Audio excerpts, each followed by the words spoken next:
Hello বন্ধুরা, ভাবো তো একবার যদি ডোরেমন সত্যি এসে দাঁড়াতো তোমার দরজায়, নীল রঙের রোবট, গলায় মৃদু আওয়াজ আর পেটে একটা 4 ডাইমেনশনাল পকেট। ডোরেমন কার্টুনের নোবিতার মতোই তুমি কি তাকে তোমার জীবনে চাইতে?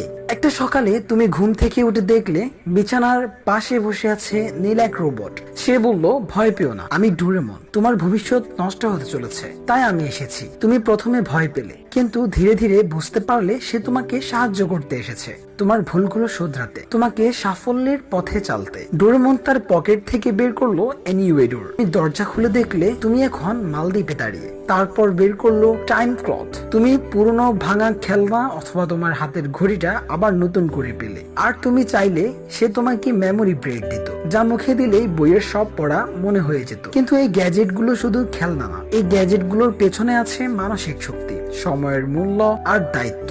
বাস্তবে ডোরেমন হয়তো একটি অত্যাধুনিক এআই রোবট। তার চোখে ক্যামেরা, মুখে কৃত্রিম বুদ্ধিমত্তা আর ভেতরে একটি দুঃখী প্রোগ্রাম। তুমি যখন কাঁদতে সে তোমার পাশে থাকতো, তুমি যখন হাল ছেড়ে দিতে সে বলতো, নোবিতার মতো হাল ছেড়ো না, তুমি পারবে। তাকে পাওয়ার আনন্দ থাকতো, কিন্তু হারানোর ভয়ও থাকতো। তাহলে বলো, তুমি যদি ডোরেমনকে বাস্তবে পেতে, তুমি কি চাইতে? গ্যাজেট, সময় বদলানোর সুযোগ, নাকি শুধু একজন নিঃস্বার্থ বন্ধু? নাকি চাইতে টাইম মেশিনে করে তোমার ভবিষ্যৎ দেখতে, অথবা তোমার অতীতে যেতে? হয়তো ডোরেমন বাস্তবে আসবে না, কিন্তু তুমি চাইলে কারো জীবনে ডোরেমনের মতো হয়ে উঠতে পারো। তুমি কি করবে যদি ডোরেমন হঠাৎ তোমার ঘরে চলে আসে? কমেন্টে জানাতে পারো। আর আমাদের ভিডিও যদি ভালো লেগে থাকে, সাবস্ক্রাইব করতে পারো। ভিডিওটি দেখার জন্য তোমাকে অনেক অনেক ধন্যবাদ।